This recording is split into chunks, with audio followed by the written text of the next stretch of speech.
ભાવનગર જિલ્લાના મહુવા તાલુકાના બગદાણા ગામમાં રહેતા કોળી સમાજના યુવક જે નવનીતભાઈ છે તેમના પર 2 દિવસ પહેલાં હુમલાનો બનાવ સામે આવ્યો, જેમાં 8 થી 10 જેટલા લોકો લાકડીઓ વડે ઠોરમાર મારે છે।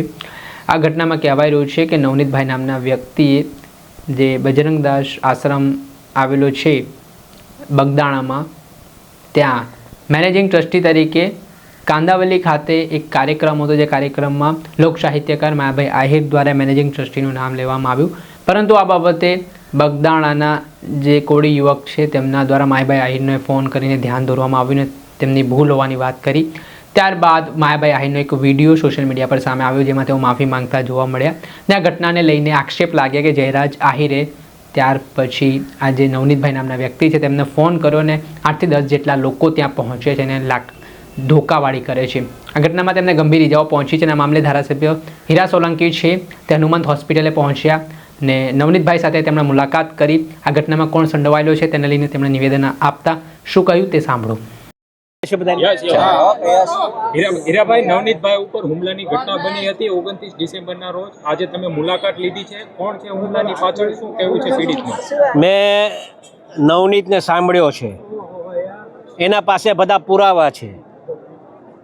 માત્ર ને માત્ર મારું આટલું જ કહેવાનું થાય છે, પોલીસ વિભાગને પણ આપના મારફતે હું કહેવા માંગુ છું કે સાચી દિશાએ તપાસ થાય અને જે કોઈ ગુનેગારો હોય એ ગુનેગારોને બચાવવાના પ્રયત્ન ન કરે, એ આપના માધ્યમથી કહેવા આવ્યો છું। જે કાંઈ બનાવ બન્યો છે એને સખ્ત શબ્દોમાં હું વખોડી કાઢું છું। ક્યારેક પણ કોઈ સમાજ, આખો સમાજ અસામાજિક નથી હોતો, વ્યક્તિઓ અસામાજિક હોય છે અને આ સમાજ માટે હું કહેવા માંગીશ કે અમારા ડેપ્યુટી મુખ્યમંત્રી સાહેબ હોય, અમારા સીએમ સાહેબ હોય, સંપૂર્ણપણે આવા દાદાઓની દાદાગીરી ચલાવતા નથી અને મને વિશ્વાસ છે કે આ સમાજને સંપૂર્ણપણે ન્યાય મળશે, નવનીતને ન્યાય મળશે અને એના આધારે હું આપ સૌને ધ્યાન ઉપર મૂકું છું કે અમારા હર્ષભાઈ સંઘવી જે રીતે ગુંડાઓ પર જે દામ પકડીને બેઠા છે, લગામ પકડીને બેઠા છે અને આવા ગુંડાઓને સંપૂર્ણપણે ડામવા માટે જે કામગીરી કરી રહ્યા છે એના સાથે હું સાથો હાથ મળાવી અને કામ કરવા ઈચ્છું છું અને મને સંપૂર્ણ વિશ્વાસ છે કે આ છોકરાને ન્યાય મળશે, એમાં સમાજને ન્યાય મળશે, એમાં કાંઈ શંકાને સ્થાન નથી। હીરાભાઈ, ભોગ બનનારનું એવું કહેવું છે કે માયાભાઈનો દીકરો જયરાજ આહિર દ્વારા હુમલો કરવામાં આવ્યો છે, જે પ્રકારે મેનેજિંગ ટ્રસ્ટીની બગદાણા ગુરુ આશ્રમને લઈને વાત છે તેને લઈને બજરંગદાસ બાપાનું ટ્રસ્ટ જે છે એ આસ્થાનું એક કેન્દ્ર છે, મારું પણ આસ્થાનું કેન્દ્ર છે। ટ્રસ્ટીઓ બાબતની વાતમાં મને ખ્યાલ નથી કેટલી ટ્રસ્ટીઓની મતલબ ટ્રસ્ટીઓ બાબતની શું વિષય છે, પણ જે આ વિષય જે આને મારી અને જે વિડીયો બનાવ્યો, વિડીયો બનાવી શું સાબિત કરવા માંગે છે, એમ એક દહેશતનો માહોલ સાબિત કરવા માંગે છે।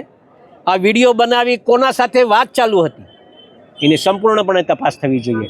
જો આ સાચી દિશામાં તપાસ થાય તો હું માનું છું કે આ છોકરાની જે આશા લઈને બેઠો છે એને ન્યાય મળે એવું મારું તારણ કાઢવું છે।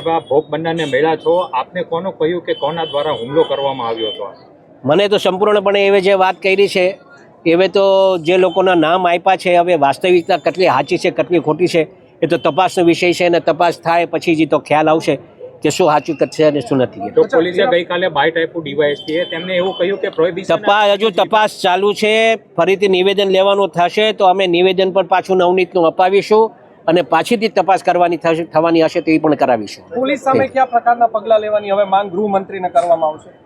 તાત્કાલિક એ સમાજના લોકોનું કહેવાનું એવું છે કે હમણાં તો પીઆઈ જે છે એ તાત્કાલિક જે સાચી દિશાએ કામ કરવું જોઈએ દિશાએ કામ કરતા નથી।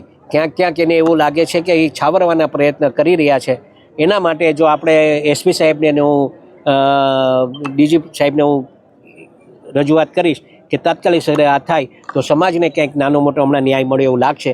બાકી સોમવારે અમે જવાના છીએ ત્યારે હર્ષભાઈ સાથે વાત કરીશું। અવારનવાર કોળી સમાજ ઉપર જે હુમલાની ઘટનાઓ બનતી હોય છે, આપ કઈ રીતના જોવો?